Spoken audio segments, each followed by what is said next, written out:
Bonjour, alors aujourd'hui dans cette vidéo on va voir pourquoi avoir raison n'est pas forcément important. Alors, souvent quand on a des discussions un peu musclées avec des gens, il y a un moment où on cherche à avoir raison. Et je vais vous expliquer pourquoi c'est pas très important et pourquoi surtout, généralement en fait, il y a des méthodes beaucoup plus simples qui vous permettent d'atteindre ce que vous cherchez vraiment et d'éviter tout le conflit. Alors, je vais vous donner un exemple. Souvent, quand par exemple on arrive à table, qu'on a envie de faire quelque chose de nouveau, moi c'est ce qui m'arrive le plus couramment, quand voilà, vous voulez faire quelque chose d'un peu plus, qui change un peu de l'ordinaire, il y a plein de gens qui vous donnent leur avis sur tout et n'importe quoi, et vous avez l'impression que ils veulent vous donner tort et vous voulez leur montrer que vous avez raison. Et dans ces moments-là, souvent on essaye d'avoir raison, et puis il y a un moment ça nous saoule tellement que d'avoir tort ou raison, en fait, on s'en fout, on veut juste que l'autre ait tort, en fait. On veut lui montrer qu'il dit des bêtises.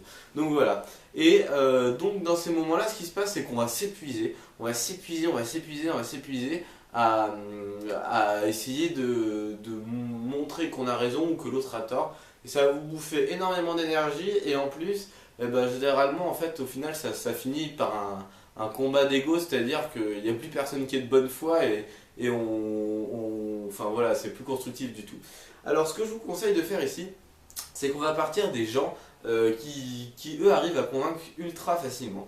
Et vous regardez que les gens que vous avez le plus de facilité à croire, c'est les personnes souvent, vous allez voir, qui parlent peu. C'est-à-dire les gens qui disent pas, voilà, faut faire comme ça, faut faire comme ci, faut faire comme ça. Eux, ils font comme ça, et on voit que ça marche. Alors, moi, si je peux vous donner un conseil, quand vous voulez montrer que vous avez raison, n'en parlez même pas, vous agissez, vous vérifiez par vous-même, et une fois que vous avez vérifié si ça marche, les gens par eux-mêmes vont dire ah oui, en fait, ça c'était pas con. Donc, ça c'est la première chose. La deuxième chose, si il y a des.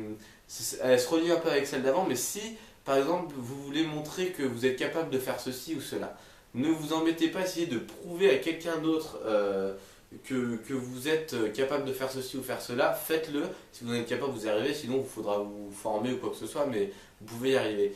N'essayez pas de convaincre les autres pour être convaincu vous-même, c'est ça. C'est vraiment arrêter de se dire, des fois quand on vient d'acquérir une nouvelle connaissance ou une nouvelle idée, on n'en est pas encore trop sûr, d'un coup on en parle autour de nous, et les gens des fois ils sont pas d'accord, ils disent non non ton idée elle est nulle, et là nous ça nous énerve parce qu'on lui montait le y croire, et d'un coup on est poussé un peu dans notre retranchement. Donc dans ces cas-là, je vous conseille de ne pas en parler à des gens, à part peut-être à des personnes qui sont vraiment expérimentées dans le sujet, et de faire vos petites expériences tout seul pour vérifier vraiment ce qui marche et ce qui marche pas.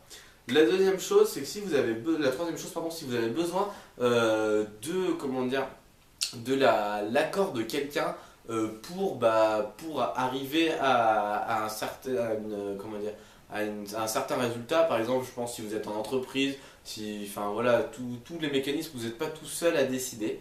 Et si vous voulez montrer que vous avez raison en gros pour ceci ou pour cela, que votre méthode est la meilleure, il faut partir de comment l'interlocuteur qui est en face de vous réfléchit.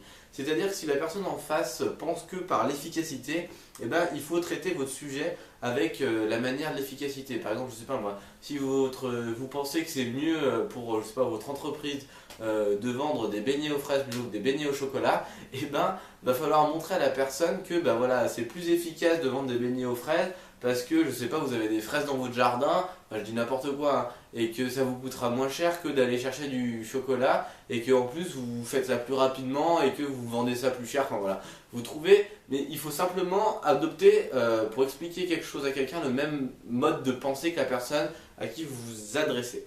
Et puis la dernière chose, c'est ne prenez rien personnellement. C'est-à-dire que quand généralement on est dans une discussion, que ce soit politique, que ce soit n'importe quoi, qu'on commence à essayer à vouloir raison, il y a un moment, si la discussion dérape, il y a des espèces d'attaques qui arrivent. Et en fait, souvent ce qui se passe, c'est qu'on commence à prendre personnellement certaines attaques.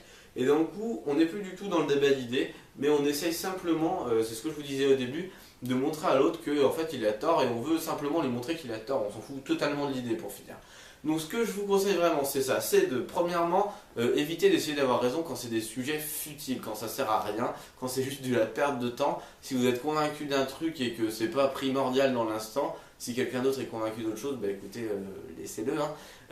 Ça vous économisera beaucoup d'énergie. Si vous voulez vraiment, comment dire, convaincre quelqu'un que bah, vous êtes capable de faire quelque chose ou quoi que ce soit, faites-le et n'en parlez même pas, faites-le, démontrez-le. Si vous avez besoin de ces personnes pour passer à l'action, comme je vous disais en entreprise ou quoi, partez de leur point de vue et essayez de les amener à votre conclusion, mais par leur mécanisme à eux, c'est-à-dire par leur univers. Si, comme vous disiez, voilà, s'il y en a c'est l'efficacité, l'autre c'est les autres, ce sera peut-être la solidarité, enfin voilà, vous adaptez suivant la personne pour qu'elle comprenne bien votre concept. Et si par des fois vous ne faites pas attention, ça part un peu en live, et ben pensez à arrêter le truc avant de prendre les attaques de manière personnelle et de finir dans un conflit stérile où le seul but c'est de montrer à l'autre que voilà il attend. Donc voilà, les résultats c'est que vous allez avoir beaucoup plus d'énergie en évitant d'essayer d'avoir toujours raison. Ça va vraiment vous faire gagner beaucoup d'énergie et même de temps.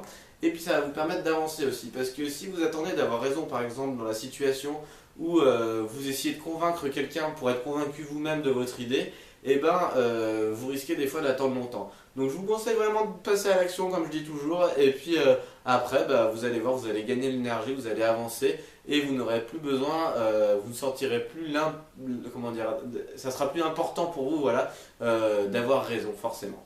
Donc voilà, si vous voulez pimenter votre vie, vous pouvez rentrer juste en dessous dans le formulaire votre prénom et votre email, et puis bah, je vous retrouve juste après dans le petit cours de 15 minutes bah, qui vous servira à pimenter votre vie. Je vous dis à tout de suite dans cette vidéo, et puis on se retrouve juste après. Allez, bonne journée.